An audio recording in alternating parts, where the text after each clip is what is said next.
Muy buenos días, son ya las 8:07 de la mañana. Iniciamos ampliación de noticias. Fernando Carballo y Mávila Huertas los acompañan a partir de esta hora aquí en RPP, la voz de todo el Perú. Hay noticias importantes que comentar el día de hoy. Un pedido que ha expresado Naciones Unidas, la Organización de Naciones Unidas, expresando en este documento preocupación por la violación de derechos humanos en nuestro país. Se ya ha otorgado un plazo de 60 días al gobierno de la presidenta Dina Boluarte para aclarar u ofrecer explicaciones sobre algunas situaciones que preocupan a la Asamblea de la ONU. Por otro lado, también se ha hablado mucho sobre esta segunda toma de Lima. Así, más o menos, se ha descrito la situación. Esto quiere decir que podrían comenzar protestas a partir del día de hoy, a pesar de que el premier, el doctor Alberto Otárola, ha descartado que se vaya a producir esa mentada segunda toma de Lima, que, recordemos, fue un punto importante en las protestas de fines del año pasado, cuando se habló de una cantidad importante de pobladores de las zonas del sur de nuestro país, especialmente de Puno. Hoy estaba previsto que empezara esta nueva ola de protestas. Fernando Carballo, muy buenos días. Buenos días, Mávila. Tú has dicho lo más importante. Efectivamente, estamos ante un documento de la Agencia de las Naciones Unidas para los Derechos Humanos, que se basa a su vez en la presencia en nuestro país de funcionarios de varias otras agencias y que han hecho un informe global. Naturalmente, lo que más choca en el extranjero, naturalmente, es el número elevado de muertes, y se habla explícitamente en ese documento del uso desproporcionado de la fuerza, pero también otros aspectos como libertades para reunión y para expresión de opiniones y para manifestar. Vamos a hablar sobre este tema en primer lugar, con otras personalidades lo haremos más tarde, con un coronel retirado del Ejército peruano que ha sido por una parte jefe del Servicio de Inteligencia del Ejército y luego fue también jefe de la DINI, que es el órgano rector de la Comunidad de Inteligencia del Perú. Estoy hablando del coronel Juan Carlos Liendo. Señor Liendo, muy buenos días, bienvenido a RPP. Buenos días, Fernando. Buenos días, Mávila. Buenos días, un gusto estar con ustedes. ¿En qué hemos progresado respecto del conocimiento de los orígenes de estas manifestaciones y sus alcances desde la última vez que nos hemos visto acá hace ya algunas semanas? Bueno, con beneplácito veo en prensa, en redes sociales, dentro de lo más serio que puede uno encontrar, abundante información sobre el liderazgo, las formas de acciones, los actores involucrados en las protestas, que antes no existía. O sea, con la cantidad de información que ustedes difunden, igual que otros medios, es posible a cualquier analista poder apreciar lo real de la situación en gran medida, ¿no? y hacer una previsión de escenarios. Sí se ha progresado en información proporcionada a la opinión pública. Eso es lo que vemos, ¿no? Y obviamente un punto adicional. Se ha progresado en información a la opinión pública, pero vemos que el gobierno no muestra iniciativa proporcional a la información disponible. Eso es información sobre quiénes organizan estas protestas, exacto, cuáles son los motivos de las protestas. Las formas en que las realizan, cómo se organizan, el financiamiento, quiénes los reciben, dónde los acogen, los puntos de concentración, todo eso está en prensa. Correcto, ¿no? Pero usted decía algo interesante hace unos segundos nada más. Decía, pero no veo que el gobierno haya avanzado con esa misma rapidez con la que ha corrido la información. Es correcto, es una apreciación, una opinión personal, ¿no? ¿Y en qué falló el gobierno? Bueno, o es falla o es estrategia. Donde falla el gobierno en forma concreta es que se mantenga una frontera nacional sin control del Estado por más de 2 meses. O sea, lo que existe en Puno son grupos separatistas, promueven el separatismo, la segregación territorial del Perú, y el Estado peruano no recupera el principio de autoridad. Tal es así que hay camiones bolivianos, ayer se liberaron 60 según prensa boliviana, pero permanecen más de 180 camiones por más de 2 meses en territorio peruano. Y todo el comercio desde y hacia Puno, sobre la zona sur, Moquegua, Tacna y Arequipa, está obstaculizado hace 2 meses y parece que ese tema no es prioridad del gobierno. ¿Está usted sugiriendo que las manifestaciones de nuestros compatriotas puneños son inspiradas por bolivianos? Por grupos separatistas. Obviamente hay presencia de operadores. ¿Quiénes son esos grupos separatistas? Porque el primero que usó la palabra separatismo tuvo lugar en el cono norte de Arequipa el señor Domínguez, que usted debe conocer, Felipe Domínguez, que es un fujimorista. Yo dudo porque... Ha sido candidato, es una persona que tiene trayectoria, ha sido fujimorista, no sé si lo sigue haciendo. De manera que esto de hablar de grupos separatistas, ¿en dónde lo ha visto usted? ¿Qué redes sociales consulta? Porque de las manifestaciones que han habido, de las reuniones que han habido, el separatismo es tan poco presente que de hecho vienen a manifestar a Lima, que ellos reconocen como la capital del país del que forman parte, de donde vienen los fundamentos a su narrativa sobre una motivación separatista que sin duda estaría inspirada en ese caso por Bolivia. A ver, no es narrativa, sino es un reflejo descriptivo de hechos concretos. ¿Cuáles son? Hechos concretos. Uno, ausencia de autoridad del Estado en una zona de frontera muy importante, que es la frontera entre Perú y Bolivia, que se comparte con Chile. Hecho concreto. Y un momentito, ¿qué fuente tiene usted para decir que nuestra Fuerza Armada está desertando? Es lo que afirma usted, su labor de vigilar nuestra frontera. No, la Fuerza Armada tiene un desarrollo de planes de operaciones y tiene su ritmo. Ninguna Fuerza Armada que se respete realiza acciones para ver qué cosa sucede. Y las Fuerzas Armadas están siempre bajo control y restricción política. Eso es un hecho concreto. O sea, las Fuerzas Armadas no son independientes. ¿Ya? Y dentro de la parte política no se aborda un aspecto concreto, que insisto, el puente internacional en Desaguadero sigue bloqueado por más de 2 meses. No hay presencia de la policía efectiva en la región Puno y menos en la zona de frontera. El ejército chileno hace unos días ha desplegado 2 unidades militares a la zona de la triple frontera y ha asumido el control territorial por sobre la policía chilena en una zona de triple frontera. Funcionarios de gobierno y operadores políticos bolivianos se han pronunciado sobre la necesidad de apoyar la nación aymara. Hay doctrina sobre eso.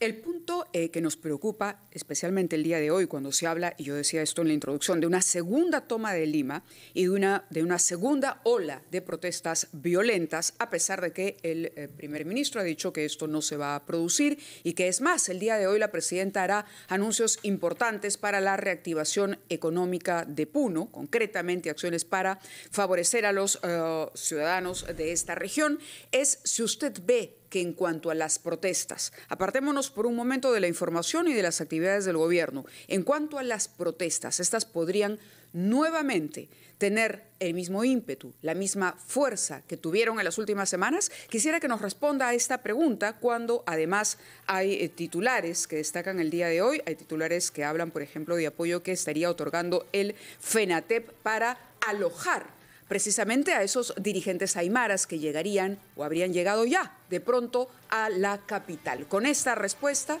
lo esperamos en unos segundos nada más. Vamos a escuchar a los anunciantes y regresamos aquí en Ampliación de Noticias. 8:15.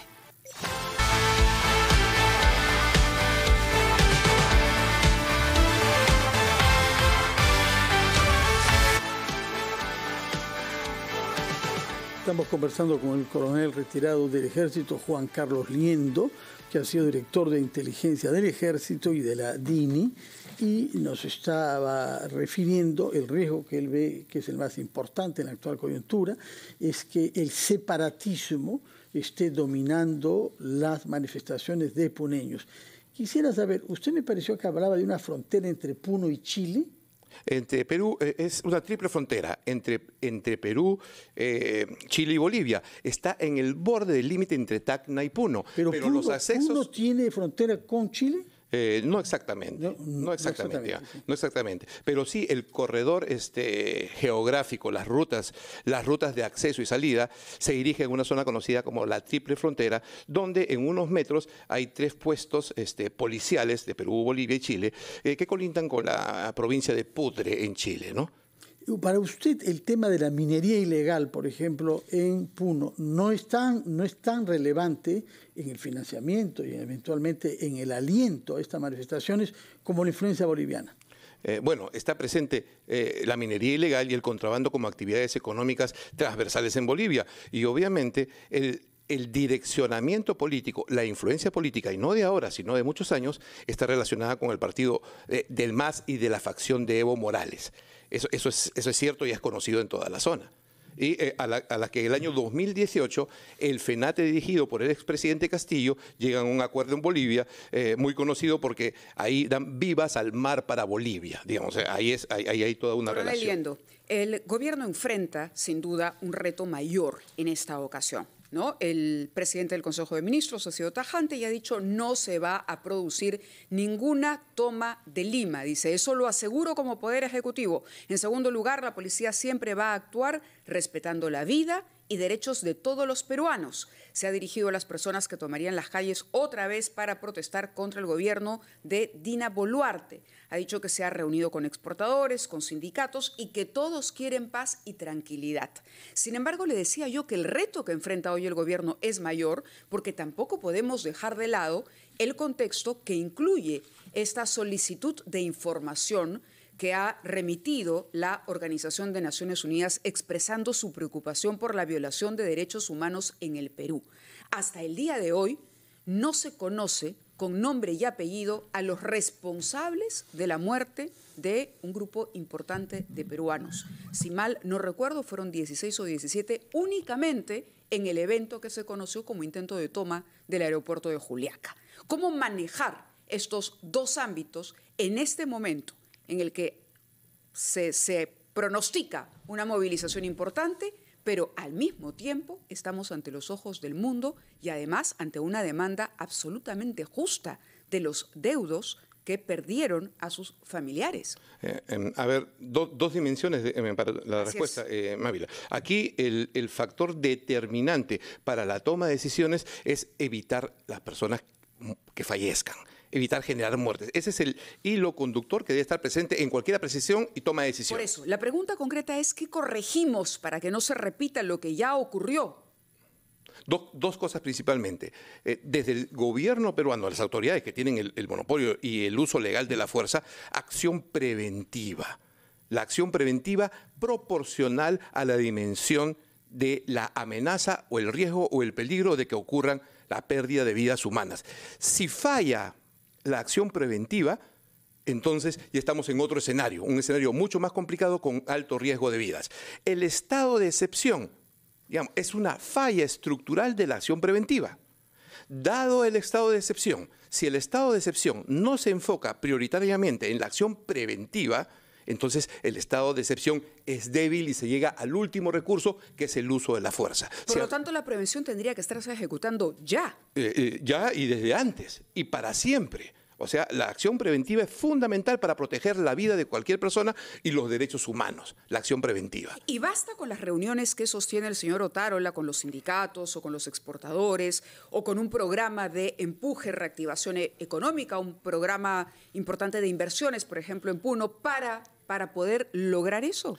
Ningún programa puede ser efectivo si no hay acciones políticas de poder que puedan hacer posibles esos programas. Ningún programa puede ser efectivo si no hay principio de autoridad, no hay respeto a la legalidad, al Estado de Derecho. Ningún programa puede ser efectivo si el Estado constitucional de derecho es amenazado y está desde dentro. Si se quema la Constitución, como ha sido quemada ayer en Juliaca, o como, por ejemplo, un ex jefe del Poder Judicial ordena que... es lo que se cuestiona.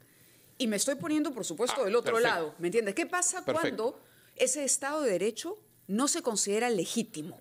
Porque en el fondo de la protesta lo que hay es un no reconocimiento del gobierno de la señora Boluarte. Perfecto. Entonces ahí hay que tratar de ser lo más objetivo posible, que ese es un hecho concreto, digamos, ¿no? Entonces, desafío justificado del Estado de Derecho en un país de colapso de clase política, en un Estado estructuralmente ineficiente, incompetente y corrupto. Es cierto, en ese sentido va. La única solución es institucionalidad para nuevas elecciones, con condiciones adecuadas, digamos, ¿no?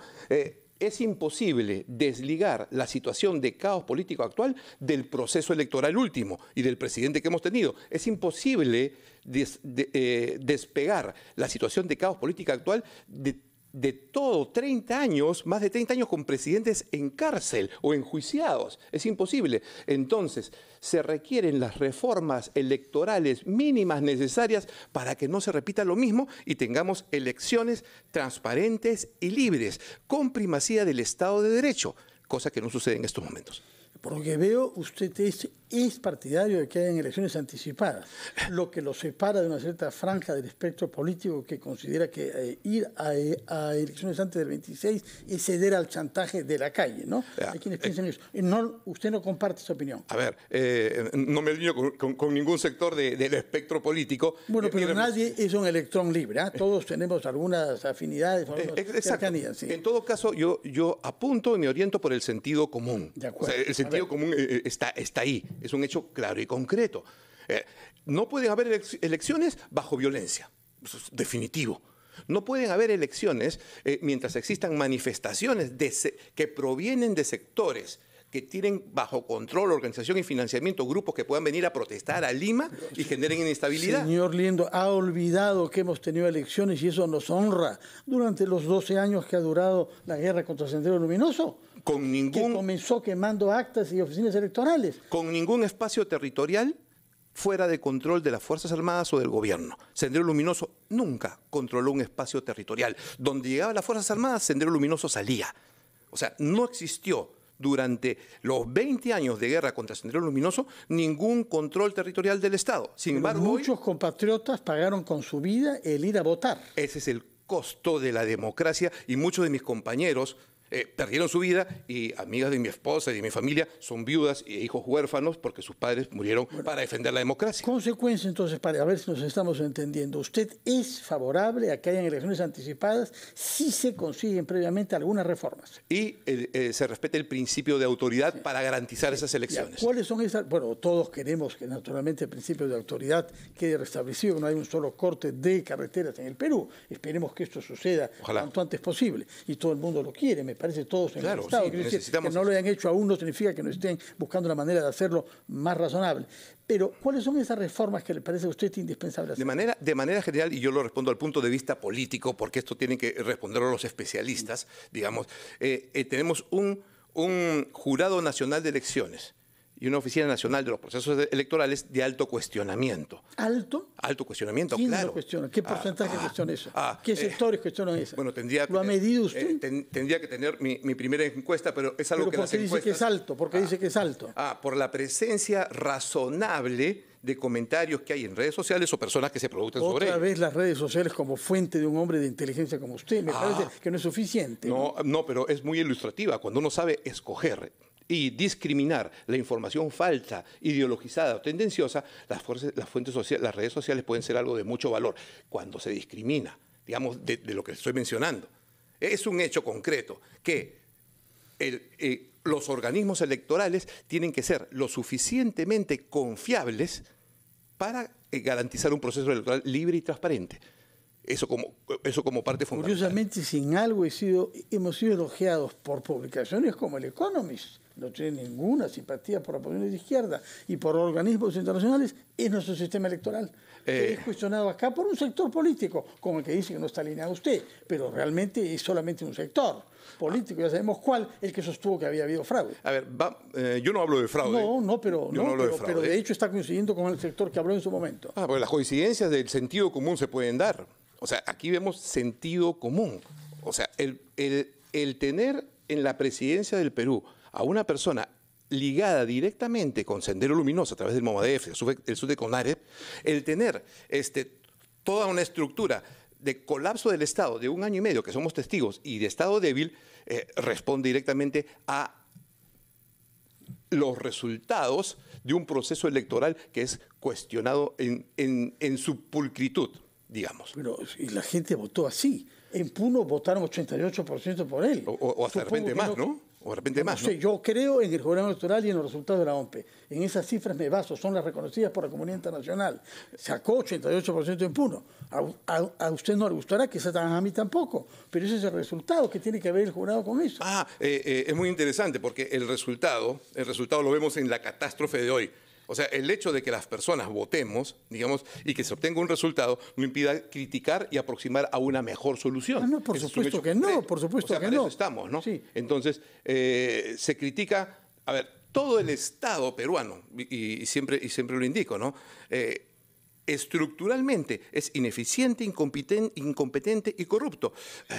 No encuentro una isla en el Estado peruano y no creo que sea una isla, ¿no? Tampoco hay muchas instituciones muy respetables. Y funcionarios. Siempre, Sí. Funcionarios, sí, siempre. Islas de excelencia sí las hay en el Estado peruano. Tampoco nos deje sin ningún fundamento al optimismo. Me imagino, pero estructuralmente hay que reconocerlo. Si no, no hay otra explicación para ver cómo estamos. Yo creo que debemos tener el coraje y el valor de reconocer lo mal que estamos para poder tener mucho más coraje, mucho más valor para intentar aportar y solucionarlo. Coronel, muchísimas gracias por haber estado con nosotros esta mañana en Ampliación de Noticias, compartiendo su análisis y su perspectiva sobre la situación que nos acompaña en este momento. Son las 8:31, vamos a ir a una pausa, pero al volver hablamos a propósito del adelanto de elecciones con un parlamentario sobre el inicio de la segunda legislatura del periodo anual 2022-2023. Tendremos eso y mucho más cuando regresemos de esta pausa. 8:31.